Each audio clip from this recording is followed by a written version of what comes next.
The transport shuttle shuddered as it approached Kepler 7 station, and Maya Brooks pressed her face against the small viewport to get her first real look at the massive structure. It was bigger than anything she had ever seen, a sprawling complex of interlocking rings and docking bays that seemed to stretch forever against the backdrop of the gas giant it orbited. Ships from a dozen different species came and went like insects around a hive, each one a different shape and size that spoke to the diversity of the galaxy humanity had only recently joined. Maya took a deep breath and pulled back from the window. Her reflection stared back at her from the darkened glass. A young woman with dark hair pulled into a tight bun, brown eyes that showed both excitement and nervousness, and the crisp uniform of a human military officer. She was 26 years old, and she was about to become one of the first humans to attend the Galactic Combat Academy. The weight of that responsibility sat heavy on her shoulders. The shuttle docked with a soft thump, and the other passengers began gathering their belongings. Maya grabbed her single duffel bag and joined the line filing out into the station. The docking bay was massive, with ceilings that stretched up at least 50 feet and walls that curved away into the distance. But what really caught her attention were the other beings moving through the space. She had seen aliens before, of course. Earth had been making contact with other species for 5 years now, and there were diplomatic missions and trade delegations that visited regularly. But seeing a few aliens in controlled environments on Earth was nothing like being surrounded by them. A group of reptilian beings with scales that shimmered in colors she did not have names for walked past, speaking in a language of hisses and clicks. Something that looked like it was made of purple crystal floated by, its internal structure glowing with soft light. A massive creature with 4 arms and gray skin that reminded her of elephant hide stood near a wall, its small eyes watching the crowd with an unreadable expression. Maya forced herself to stop staring and followed the signs toward the Academy Processing Center. The station was a maze of corridors and chambers, each one filled with beings from across the galaxy going about their business. Some of them glanced at her as she passed, and she wondered what they thought when they saw her. Humans were still new to galactic society, still proving themselves worthy of a place among the established civilizations that had been traveling the stars for thousands of years. The processing center was efficient, if impersonal. Maya submitted her credentials, received her room assignment and class schedule, and was directed to the residential section of the station. Her quarters turned out to be small but functional, a single room with a bed, desk, and storage locker. The walls were bare metal, and the only decoration was a small viewport that looked out at the swirling clouds of the gas giant below. She unpacked her few belongings and tried to calm her racing thoughts. Tomorrow would be her first day of classes, her first real test of whether she belonged here. She had trained her whole life for this, but doubt still crept in around the edges of her confidence. What if she was not good enough? What if humans really were not ready for this level of training? Maya shook her head and pushed the thoughts away. She had not come this far to fail before she even started. The next morning came too quickly. Maya dressed in her training uniform, a flexible black bodysuit with reinforced panels at the joints and vital areas, and made her way to the combat training hall. The hall was enormous, easily the size of 3 football fields with high ceilings and walls covered in some kind of energy-absorbing material. Training equipment filled the space, from simple weight racks to complex holographic simulation chambers. About 30 other students were already gathered near the center of the hall, and Maya joined them quietly. She recognized some of the species from her briefing materials. The tall reptilian beings were saurians, one of the oldest and most militarily accomplished species in the galaxy. The insectoid creatures with multiple eyes and delicate-looking limbs were Vexali, known for their incredible reflexes and piloting skills. The crystalline beings were Quarren, a silicon-based life form that could survive in environments that would kill most other species. And then there were the other humans. Maya counted 3, all standing together in a small group that looked uncomfortable among the aliens. She debated going over to join them, but decided against it. She had not come here to hide among her own kind. A door at the far end of the hall opened and the room fell silent. The being that entered was massive, easily 8 feet tall with 4 muscular arms and gray skin covered in old scars. Its head was broad and flat, with small eyes set deep under a heavy brow ridge and a mouth full of teeth that looked designed for tearing meat. It moved with a grace that seemed impossible for something so large, crossing the hall in long, purposeful strides. "I am Commander Zethrak," the being said, its voice a deep rumble that the translation device clipped to Maya's uniform, rendered into English with only a slight delay. "I will be your primary instructor in advanced combat techniques. You are here because you have proven yourselves capable in your own militaries, and because your species have vouched for your potential. But understand this. What you learned before means nothing here. You will learn to fight the way the galaxy fights, using techniques refined over millennia of warfare." The commander began to pace back and forth in front of the assembled students, its forearms moving in unconscious patterns that might have been threatening if they were not so controlled. Combat in space and on alien worlds is unlike anything your species evolved to handle. Different gravities, different atmospheres, different enemies with different capabilities. The only way to survive is to master fundamentals that work regardless of the circumstances. For the next hour, Commander Zethrak demonstrated various weapon techniques. It showed them how to use energy rifles, plasma pistols, shock batons, and most impressively, energy blades. The blades were weapons that generated a field of contained plasma along a solid core, creating an edge that could cut through most materials. The commander wielded one with casual expertise, demonstrating strikes and blocks that flowed together in patterns that seemed almost choreographed. Maya watched intently, her mind automatically analyzing the movements. She had been training with swords since she was 6 years old. Her mother had been an Olympic fencer, one of the best in the world, and had started teaching Maya as soon as she could hold a foil. Maya had continued training through high school and college, eventually specializing in historical European martial arts. She knew the principles of blade work the way most people knew how to walk, and she noticed something interesting about the commander's technique. It was effective, no question, but it was built around using a single weapon in one hand. All the footwork, all the body mechanics, everything was designed for a one-handed fighting style. It made sense for the Tharnaxian species the commander belonged to. With 4 arms, they had other options. But for bipedal species with 2 arms, the doctrine assumed they would use one weapon. Maya raised her hand. Commander Zethrak paused mid-demonstration and turned to look at her. "Yes, Cadet?" "Sir, I have a question about dual-wielding," Maya said, keeping her voice respectful but clear. "Using 2 blades simultaneously instead of 1. Is that technique covered in the advanced course?" A few of the alien students made sounds that the translator did not even try to interpret, though the tone suggested amusement or disbelief. The commander's expression did not change, but it set down the practice blade it had been holding. "No species can dual-wield effectively," Zethrak said flatly. "The neural coordination required to operate 2 independent weapons is beyond the capability of bipedal biology. Some species, like my own, have multiple arms and can use multiple weapons. But even we do not attempt to wield 2 blades in the manner you suggest. It is biologically impossible." Maya felt heat rise in her cheeks, but she kept her expression neutral. "With respect, sir, humans have been dual-wielding weapons for thousands of years. Historical records show everything from dual swords to paired pistols. Our brain structure allows for independent control of both hands." The commander's small eyes narrowed. "I did not say you could not hold 2 weapons, Cadet. I said you could not use them effectively in combat.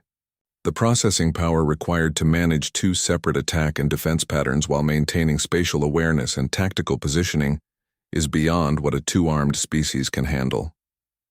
This is established fact, proven through millennia of combat experience across hundreds of species." One of the Saurian students, its scales a deep green color, spoke up. "The human does not understand, Commander. Her species is new to galactic warfare. She does not yet know the limitations of her own biology." Several other students made agreeing sounds. Maya looked around and saw a mixture of expressions ranging from pity to contempt on the alien faces. Even the other humans looked uncomfortable, like she was embarrassing them by pushing the issue. But Maya's mother had taught her something important. When someone tells you something is impossible, they are usually just describing the first drone came in fast from her left side, moving in a straight line that would have been predictable if Maya had not been so nervous. She blocked it with her left blade, the impact sending a small vibration through the handle that let her know the hit had registered. At the same time, her right blade moved in a sweeping arc, catching the second drone that had tried to come in low while she was distracted. The drones backed off and began circling her, their movement patterns becoming less predictable. Maya turned slowly. keeping both weapons moving in small circles that maintained her defensive sphere. She had done drills like this 1,000 times, though never with energy weapons and floating robots. The principle was the same. Maintain awareness of all threats, never commit fully to one attack. Always be ready to transition from offense to defense. The third drone shot in from behind her and Maya spun, her left blade coming up to deflect it, while her right struck out at the first drone that had tried to use the distraction to attack from her front. Both hits registered cleanly. The watching students made sounds that the translator could not quite capture, but the tone suggested surprise. Commander Zethrak increased the difficulty without warning. 2 more drones lifted from their charging stations and joined the fight, and the speed of all 5 increased noticeably. Now they were coming from multiple angles simultaneously, forcing Maya to think in 3 dimensions as they used the vertical space of the training hall. Maya's breathing deepened but remained controlled. Her mother's voice echoed in her memory. Breathing is the foundation of everything. Panic starts when you forget to breathe. She let her body move on instinct built from years of training, trusting her reflexes while her conscious mind tracked the overall tactical situation. A drone dove from above while another swept in low. Maya's left blade went high to catch the first while she dropped into a crouch, her right blade sweeping horizontally to intercept the second. She rolled forward to avoid a third drone coming in behind her, came up smoothly, and used both blades in a scissoring motion to trap a fourth drone between them. The impact registered on both blades and the drone's light turned red, indicating it was out of the fight. 4 drones left. They began moving in coordinated patterns now, attacking in rapid sequence that would force her to block continuously without getting a chance to counterattack. It was a good strategy against a single-weapon fighter who would eventually tire or make a mistake. But Maya had 2 blades and centuries of human martial tradition that had solved this exact problem. She started using angular footwork, moving at 45-degree angles to the drone's attacks instead of blocking straight on. This let her redirect their momentum while positioning herself for counterstrikes. Her left blade would parry while her right would strike. Then they would switch roles in a fluid rhythm. Block, strike, the pattern becoming automatic as her hands worked independently, but in perfect synchronization. Another drone's light turned red, then another. The last 2 began attacking with what almost seemed like desperation, coming in from opposite sides simultaneously in an attempt to overwhelm her divided attention. Maya smiled despite her racing heartbeat. This was exactly the kind of attack dual-wielding was designed to counter. She waited until both drones were committed to their attack vectors, then twisted her body sideways, making herself a smaller target. Her left blade extended to her left side, catching one drone, while her right blade extended to her right, catching the other. Both impacts registered at the same instant and both drones' lights turned red. Silence filled the training hall. Maya stood in the center of the combat circle, sweat running down her face, both energy blades still humming in her hands. She was breathing hard now, her heart pounding from exertion and adrenaline. 5 deactivated drones floated around her like defeated opponents. She powered down both blades and turned to face Commander Zethrak. The massive alien stood motionless, all 4 of its arms hanging at its sides, its expression unreadable. The other students were equally silent, staring at her with a variety of emotions on their alien faces that Maya could not fully interpret. "How long have you trained with paired weapons?" Commander Zethrak finally asked, its deep voice carefully neutral. "Since I was 6 years old, sir," Maya replied, fighting to keep her breathing steady. "My mother was a competitive fencer, and she taught me both modern sport fencing and historical martial arts. On Earth, we have thousands of years of documented dual-wielding techniques." The commander walked closer, its steps slow and deliberate. It stopped a few feet away and looked down at her, and Maya had to resist the urge to step back. Up close, Commander Zethrak was even more intimidating, all muscle and scars and predatory focus. "The doctrine states that bipedal species cannot manage dual weapons in combat," the commander said slowly. "This doctrine is based on observation of every known species with 2 arms. The neural processing required to coordinate independent weapon movements, while maintaining combat awareness has always exceeded their biological capacity." Maya straightened her shoulders and met the commander's gaze. "With respect, sir, that doctrine may be accurate for other species, but not for humans. Our brains have significant neural plasticity, especially in the motor cortex. We can train both hemispheres to operate independently for complex physical tasks. We have a very long history of warfare on our planet, and dual-wielding weapons is documented in dozens of different cultures across thousands of years. One of the Saurian students, the same one who had spoken earlier, made a hissing sound. She is arrogant, Commander. One successful demonstration against training drones does not invalidate established military science. Several other students made agreeing sounds, and Maya felt her stomach tighten.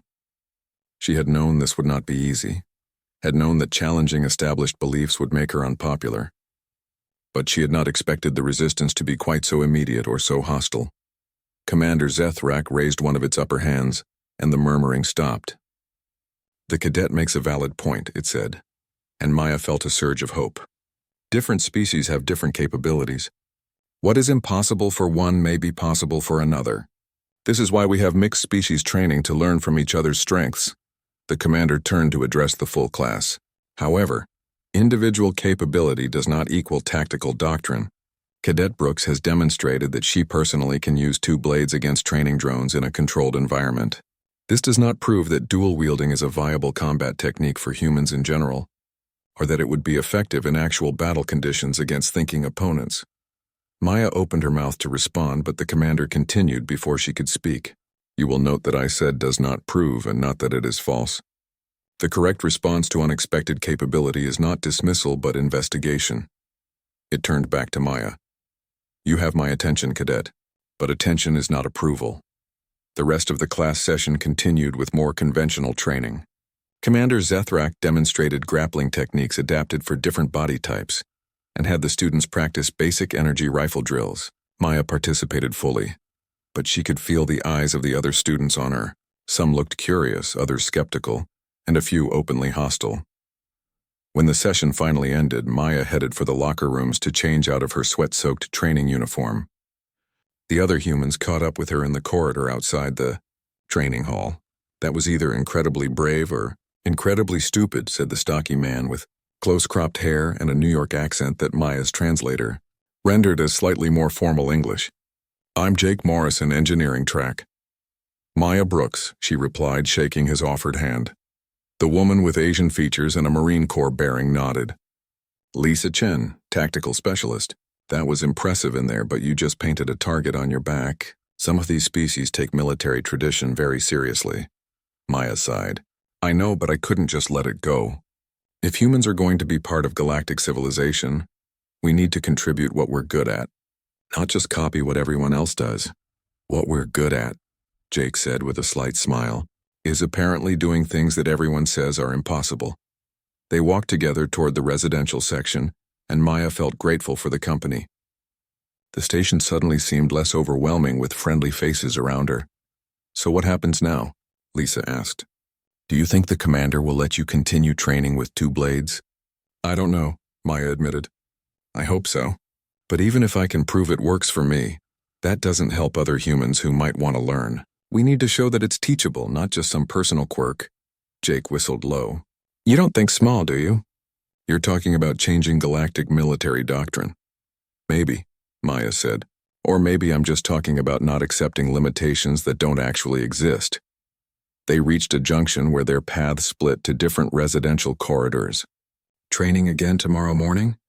Lisa asked. "Definitely," Maya confirmed. "I need to hit the simulation chambers tonight too. Practice against more varied opponents." "Want some company?" Jake offered. "I can run the simulator controls, throw different scenarios at you." News traveled fast on Kepler 7 station. By the next morning, everyone seemed to know about the human cadet who had challenged Commander Zethrak's statement about dual-wielding. Maya noticed the stares as she walked through the corridors to breakfast. Heard the conversations that stopped when she got close enough to be noticed. Some of the attention felt curious and friendly. Much of it did not. The human section of the cafeteria, a small cluster of tables where Earth's representatives tended to gather, erupted in conversation when she sat down with her tray. There were maybe 20 humans total on the station, split between military cadets like herself and civilian specialists in various fields. Most of them had heard what happened, and they all had opinions. "You made us look bad," said a man whose uniform indicated he was part of the diplomatic corps. "We're trying to build relationships here, not challenge established institutions." "I made us look capable," Maya replied, keeping her voice even. There's a difference, is there? The diplomat leaned forward. Because from where I'm sitting, you just told an entire training class, including some of the most accomplished warriors in the galaxy, that they're wrong about something they've believed for thousands of years. How do you think that plays politically? Lisa Chen, who had joined them, set down her cup hard enough to make a sharp sound. It plays like humans don't just accept being told what we can and cannot do. Like we have our own capabilities worth respecting. The argument continued through breakfast, with some humans supporting Maya's actions and others worried about the diplomatic implications. Maya ate quickly and excused herself. She had not expected universal support from her own species, but the criticism still stung. Combat training that morning was tense. Commander Zethrak worked the class hard on basic skills, not mentioning the previous day's demonstration. But the other students had not forgotten. During partner drills, Maya found herself paired with a Saurian named Kresh, whose scales were a deep burgundy color, and whose attitude was openly hostile. You think you are special? Human, Kresh hissed as they circled each other with practice weapons. You think your tricks make you superior? I don't think I'm superior, Maya replied, blocking a strike that came harder than it needed to. I think different species have different strengths. Words, Kresh dismissed, pressing the attack. Your actions say you believe humans are better, that our traditions are wrong. The fight got rougher. Maya held her own, but barely. Kresh was faster, stronger, and had years more training. When the drill ended, Maya had simulated hits all over her body and a bruised ego to match. Maybe learn some respect. Human, Kresh said before walking away. Commander Zethrak called an end to the session earlier than usual. Cadet Brooks, remain behind. The rest of you are dismissed. Maya's stomach sank as the other students filed out. Was she about to be disciplined, expelled? Commander Zethrak waited until the hall was empty before speaking. You have created a situation, the commander said without preamble. The Academy's High Council has requested your presence this afternoon. They wish to discuss your demonstration and its implications. The High Council. Maya felt her mouth go dry. The High Council oversaw the entire Academy, with representatives from each major species in the Galactic Federation. I didn't mean to cause a political incident, sir. I just wanted to show that humans could dual-wield. Intentions are irrelevant, Commander Zethrak said, but its tone was not unkind. You challenged established doctrine in front of mixed-species witnesses. That cannot be ignored. The Council must determine whether your actions represent a valuable addition to combat knowledge or a dangerous precedent. Maya swallowed hard. What do you think, sir? The massive alien was quiet for a long moment. I think, it finally said, that I have been instructing combat students for 30 years, and I have never seen a bipedal species move two weapons the way you did. I think that what I believe to be biological impossibility may have been merely observational limitation. I also think the Council is less interested in combat effectiveness than in institutional stability, meaning they might prohibit it just to avoid controversy, Maya said. Understanding dawning. Possibly, the commander acknowledged, but you will have the opportunity to present your case. I suggest you use that opportunity wisely. The council chamber was located in the central administrative section of the station, a part of Kepler 7 that Maya had never visited. The corridors here were wider and more elegant, with walls that displayed slowly shifting patterns of light instead of bare metal. Guards from various species stood at intervals, watching everyone who passed with professional wariness. Lisa and Jake had insisted on coming with her, for moral support if nothing else, but they had to wait outside the chamber itself. Maya entered alone, her dress uniform crisp and uncomfortable, her stomach tight with anxiety. The council chamber was circular, with a floor of polished stone that looked like marble, but could not be earth material. The walls curved upward to a domed ceiling that showed a real-time view of the stars outside the station. Seats arranged in a semicircle faced a single chair in the center, where Maya was directed to sit. It felt uncomfortably like being on trial. The council members entered from different doors, each one a representative of their species in the academy. Maya recognized most of the species types even if she did not know the individuals. A Saurian in elaborate armor that looked ceremonial rather than functional. A Vexali whose compound eyes glittered with reflected light. A Quarren whose crystalline body showed internal structures that pulsed with colored light. A Tharnaxian even larger than Commander Zethrak. others whose species Maya had not yet learned to identify. The saurian, whose scales were a pale gold color that suggested age, spoke first. Cadet Maya Brooks of Earth, you have created quite a disturbance in your short time at this academy. I did not intend to cause problems. Council member, Maya replied, keeping her voice respectful but steady. I only wish to demonstrate that humans have capabilities that might be valuable to galactic military science. By contradicting established doctrine, the saurian said.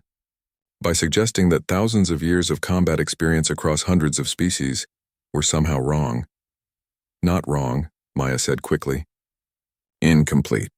The doctrine says bipedal species cannot dual-wield effectively. That may be true for most bipedal species. But humans have specific neural adaptations that make it possible for us. We're not saying the doctrine is false. We're saying it needs an exception. The Vexali representative leaned forward, its mandibles clicking in a pattern the translator did not attempt to render. When it spoke, the translation came out in a rapid, buzzing voice. Exceptions are dangerous. If we allow one species to deviate from standard training based on claimed biological uniqueness, every species will demand similar exceptions. Training cohesion will collapse. With respect, Maya said, isn't the point of mixed species training to learn from each other's unique capabilities? Vexali pilots are better than most species because of your reflexes. Quarren can fight in environments that would kill the rest of us. Tharnaxians have 4 arms. We don't pretend everyone is the same. We acknowledge differences and use them strategically. The Quarren representative's internal lights pulsed in a pattern that might have been thoughtful. When it spoke, its voice had an echoing crystalline quality even through the translator. The human makes a logical point. We already acknowledge species differences in many tactical applications. The question is whether this specific difference is significant enough to warrant doctrinal accommodation. And whether it can be taught, added another council member.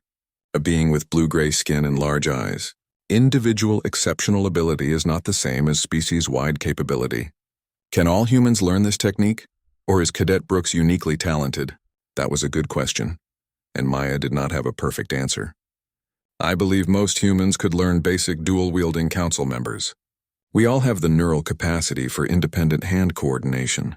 It would require training like any combat skill, but it's not some special gift I alone possess. My mother could do it. My instructors on Earth could do it. Historical records show thousands of human warriors using paired weapons effectively. Historical records from a pre-spaceflight civilization, the saurian countered. Primitive combat against primitive opponents. That does not translate to modern warfare against species with thousands of years of technological advancement. Maya felt her temper rising, but forced it down. Getting angry would not help. The fundamentals of blade combat don't change that much with technology, council member. The weapons are more advanced, but the principles of movement, timing, distance, and tactical positioning are the same. And humans have been proving ourselves in modern galactic combat situations. We wouldn't be here at this academy if we hadn't. Commander Zethrak entered the chamber from a side door, and Maya felt a small surge of relief at seeing a familiar face. The commander moved to stand slightly behind the council members not sitting but present. Commander, the saurian said, you have observed this human's technique directly. What is your assessment? Zethrak was silent for a moment before responding. Cadet Brooks demonstrated clear proficiency against training drones in a controlled dire. The training schedule Maya created was brutal.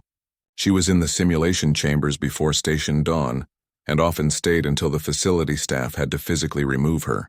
Her muscles ached constantly, and she fell asleep most nights still wearing her training clothes, too exhausted to shower first. But she could feel herself getting better, faster, more precise with every session. Jake appointed himself her equipment specialist and personal engineer.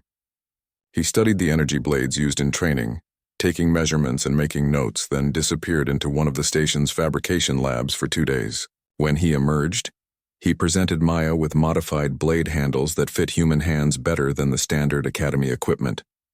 The original grips were designed for Tharnaxian hands, he explained, showing her the differences. 4 fingers instead of 5, different thumb placement, different grip strength.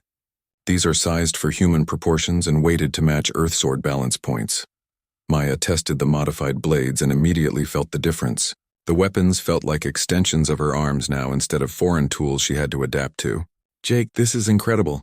Thank you, Just don't lose, he said with a tired smile. I haven't slept in 48 hours working on those. Lisa focused on tactical analysis, studying records of previous war games to understand how teams typically performed. She mapped out common strategies, identified winning patterns, and looked for weaknesses that an unconventional approach might exploit. Most teams use standard military doctrine, she explained during one of their planning sessions, displaying holographic charts and statistics. Heavy frontline units supported by ranged attackers, with specialists like engineers and medics in protected positions. They advance methodically, secure objectives systematically, minimize risk. Which means they're predictable, Maya said, seeing where Lisa was going. Exactly. If we can move faster, hit harder in unexpected places, use the environment creatively, we might be able to win through speed and surprise instead of grinding attrition. That's a big risk, Jake pointed out. If the plan fails, we'll be outnumbered and outpositioned with no fallback. And if we try to play by conventional rules, Lisa countered, we'll lose because we're less experienced and smaller than most teams. We need to fight our fight, not theirs. Recruiting team members turned out to be harder than Maya expected. Many of the human cadets were interested but worried about the political implications of joining a controversial team. The alien students were even more hesitant. Challenging established doctrine was risky, and most were not willing to bet their academy careers on a human's unproven technique. But slowly, carefully, they found others willing to take the chance. The first was a Quarren named Silenth, whose crystalline form refracted light into rainbow patterns across their translucent surface. Silenth approached Maya after a regular training session, their internal structures pulsing with what might have been nervousness. I have been observing your training, Silenth said, their voice having that characteristic echoing quality that came with silicon-based vocal structures. Your technique is fascinating. I wonder if similar principles might apply to Quarren physiology. You want to learn dual-wielding? Maya asked, surprised but pleased. I want to explore unconventional applications of my species' capabilities, Silenth clarified. Quarren are typically assigned to environmental specialist roles because we can survive in extreme conditions. But we are also capable of combat. We simply have not been encouraged to develop those capabilities beyond basic competence. Maya understood immediately. Silenth was facing the same problem she was, being limited by assumptions about what their species could or should do. Join our team, she offered. We'll figure out what you're capable of together. The next recruit was Tikchar, a Vexali whose compound eyes gave them peripheral vision that covered nearly 300 degrees. Tikchar was small compared to most cadets, their insectoid body no more than 4 feet tall, but they moved with a speed that made Maya's reflexes look slow. I am an excellent pilot, Tikchar explained in their rapid, buzzing speech pattern. But piloting is not valued in the war games, which are ground combat focused. I wish to prove that Vexali can excel in multiple domains, not just our traditional role. The biggest surprise came when a massive Tharnaxian approached their training group. Grath stood nearly 9 feet tall with gray skin covered in scars that told stories of many battles. Unlike Commander Zethrak, who had the bearing of a career instructor, Grath looked like they had seen actual combat and survived through skill and determination. Your technique is interesting. Human, Grath said, all 4 of their arms moving in complex patterns that Maya had learned indicated thoughtfulness in Tharnaxian body language. I have 4 arms and have been trained to use them all in combat. But the doctrine says to use one weapon primarily, the others for support or grappling. Watching you makes me wonder if there are possibilities I have not explored. You want to use 4 weapons simultaneously? Jake asked, looking simultaneously excited and terrified by the idea. Perhaps, Grath rumbled, or perhaps 2 weapons and tactics that leverage my additional limbs in ways not currently taught. I do not know, but I wish to find out. With 5 members, they officially registered as a War Games team. The station's administration assigned them a team designation, Team Terra, a name that referenced Earth while also acknowledging their mixed species composition. Maya secretly loved it. They trained together every day, learning each other's capabilities and limitations. Silenth could not move as quickly as the others, but their crystalline structure was incredibly durable and could refract directed energy weapons in ways that confused targeting systems. Tikchar was fragile but fast, able to get into and out of positions that other species could not reach. Grath was powerful and experienced, bringing tactical knowledge that the younger cadets lacked. Maya worked with each of them individually, adapting her dual-wielding principles to their different physiologies. The core concept was the same, managing multiple independent actions simultaneously, but the execution varied wildly between species. "It's not about copying what I do," Maya explained during one session. "It's about understanding why it works. Independent coordination of multiple attack vectors, fluid transition between offense and defense, using your body's natural advantages instead of fighting against them." Silenth experimented with using 2 smaller energy shields instead of weapons, creating a defensive style that could protect teammates while still engaging enemies. Their crystalline structure meant they could take hits that would incapacitate organic species, so they started developing tactics around being a mobile fortress. Tikchar worked on paired pistols rather than blades, using their incredible reflexes and peripheral vision to engage multiple targets simultaneously. They could track different enemies with each weapon, something that made even Maya's dual-wielding look simple by comparison. Grath was the real revelation. With 4 arms and centuries of Tharnaxian combat tradition to draw from, they started developing combinations that used all 4 limbs in coordinated attacks. 2 arms with blades, 1 with a shield, 1 free for grappling or environmental interaction. It was like watching someone play 3-dimensional chess with their entire body.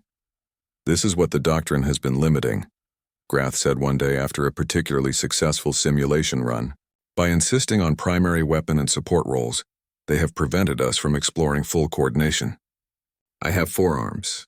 I should fight like I have 4 arms, not like a 2-armed species with extras. But individual skill only took them so far.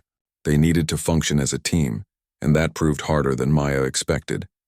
Each species communicated differently, thought about tactics differently, had different instincts in combat situations. Language was handled by translators, but coordination required something deeper. Lisa worked with them on developing shared tactical signals, visual cues that did not depend on spoken language. A raised hand meant hold position. A pointing gesture indicated target priority.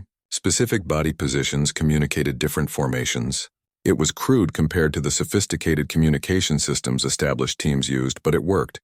They also needed to learn to trust each other. Trust that Silenth would hold their defensive position. Trust that Tikchar would take the shots they called. Trust that Grath would be where they needed to be when they needed them there. Trust that Maya's unconventional approach would not get them all killed.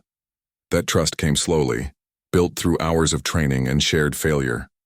They lost simulation after simulation at first, making mistakes that cost them victories.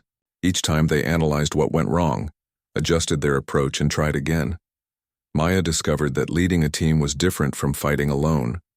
She had to think not just about her own positioning and attacks, but about where everyone else was, what they needed, how to support them while still accomplishing their objectives. It was exhausting and humbling and occasionally terrifying. 2 weeks into training, Commander Zethrak observed one of their simulation sessions. Team Terra was running a scenario that simulated defending a space station corridor against boarding enemies. It was the Wargames complex was massive, a series of interconnected chambers that could be reconfigured to create any environment imaginable. Maya stood with her team in the staging area, watching through transparent walls as technicians made final adjustments to the simulation systems. Around them, 19 other teams prepared for the competition, each one a mix of species and specialties that represented the best the Academy had to offer. "Nervous?" Jake asked, checking Maya's equipment one final time. "Terrified," she admitted. "You?" "Oh, absolutely," he said with a grin that looked only slightly forced. "But we've got a good plan. We've trained hard. Now we just need to execute." The scenario briefing appeared on holographic displays throughout the staging area.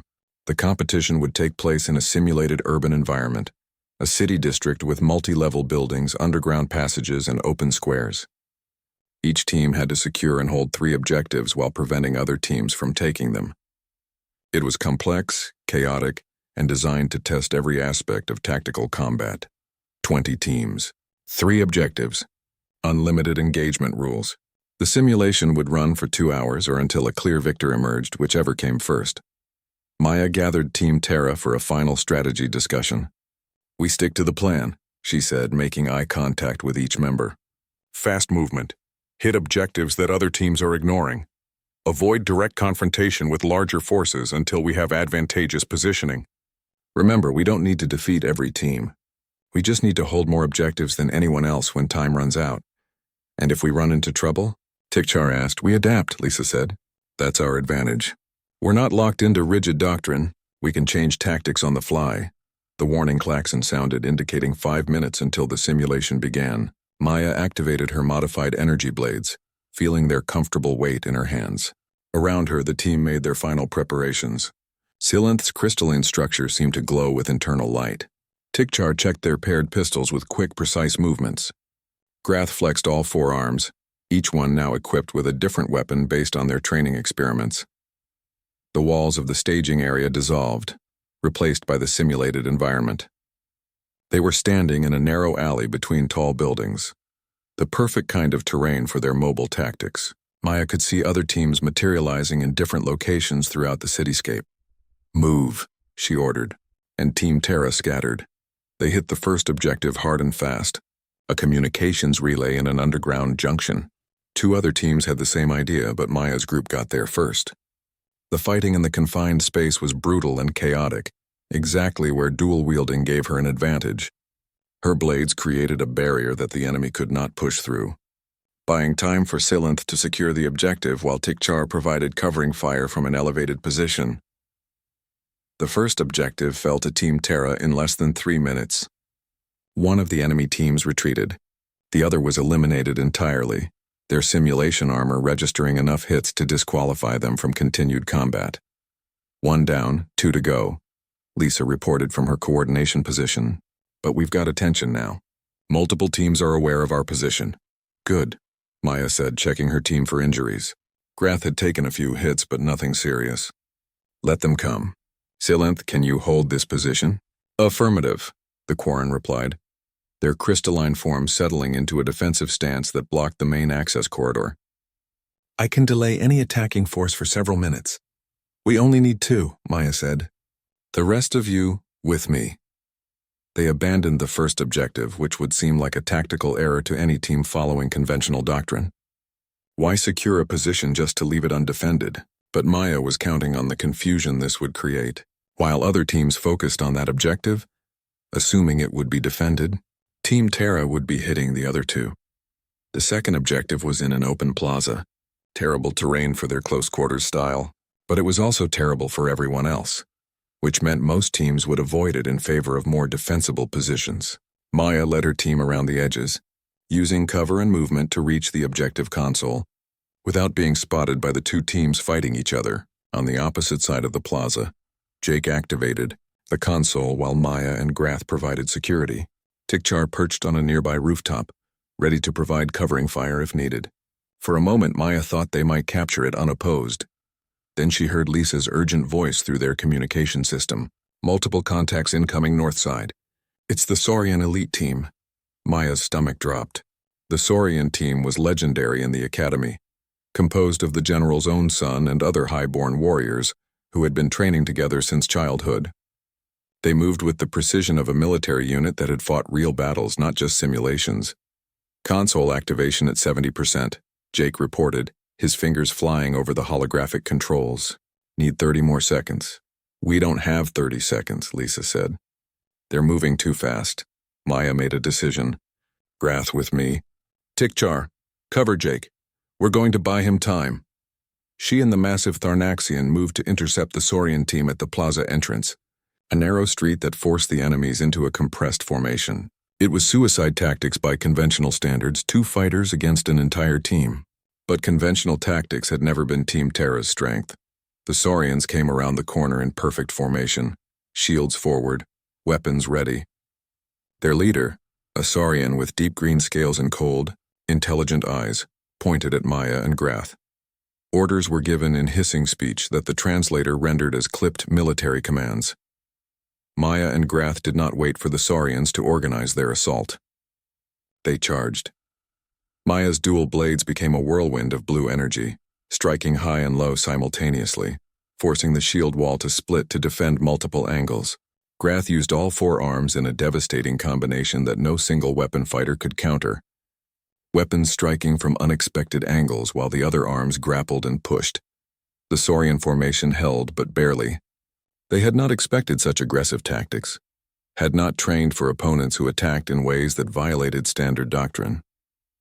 But they were skilled and experienced, and they adapted quickly. Maya took a hit on her left shoulder, the simulation registering damage that made her arm go partially numb. Grath's lower right arm was disabled by a well-placed strike. They were outnumbered and taking losses faster than they could deal them. Console activation complete. Jake's voice came through, triumphant. Objective secured. Fall back, Maya ordered, parrying a series of strikes that came too fast to fully block. Grath, fighting retreat. They backed away from the Saurian team, using the environment for cover, making the enemy pay for every foot of ground. Maya's training in historical European martial arts had included retreat tactics, and she used them now, her blades constantly moving to discourage pursuit, while her feet moved backward in controlled steps. The Saurians let them go, more interested in contesting the objective than chasing fleeing enemies. Maya and Grath rejoined their team on the far side of the plaza, both breathing hard, both carrying simulation damage that reduced their combat effectiveness. 2 objectives secured, Lisa reported, but we can't hold them indefinitely against superior numbers. We don't need to hold them, Maya said, pulling up a tactical map. We just need to hold them longer than anyone else holds theirs. How many teams have been eliminated? 5, Lisa answered. 15 teams still active, fighting over the 3 objectives. The 3rd objective was in a tall building, accessible only through multiple levels of corridors and stairwells. It was a nightmare to assault and a fortress to defend, which is why 3 teams were fighting over it simultaneously. The entire building was a chaotic battlefield. We're not going for it, Maya decided. Instead, we harass. We keep other teams from organizing, make them waste resources defending their positions, create chaos. We win by making everyone else lose. For the next hour, Team Terra became ghosts in the simulation. They would appear suddenly to contest an objective, force the defending team to commit resources to defense, then disappear before reinforcements arrived. They used Tikachar's speed to scout enemy positions. They used Silenth's durability to create temporary choke points. They used Grath's power for hit-and-run attacks that left enemy teams damaged and disorganized. Maya's dual blades became infamous in the simulation. Every team learned to fear the human who fought with 2 weapons, who could engage multiple enemies simultaneously, who moved through close-quarters combat like water flowing around obstacles. But they could never pin her down long enough to eliminate her, could never predict where Team Terra would strike next. The Saurian elite team adapted to their tactics and began hunting them specifically. Determined to prove that conventional doctrine was superior, it became a cat-and-mouse game through the simulated city, with Team Terra always one step ahead, always finding new ways to avoid direct confrontation while still achieving their objectives. 30 minutes before the simulation end time, the situation changed dramatically. The team that had been holding the 3rd objective in the tall building was eliminated by a coordinated assault from 2 other teams, who immediately started fighting EA.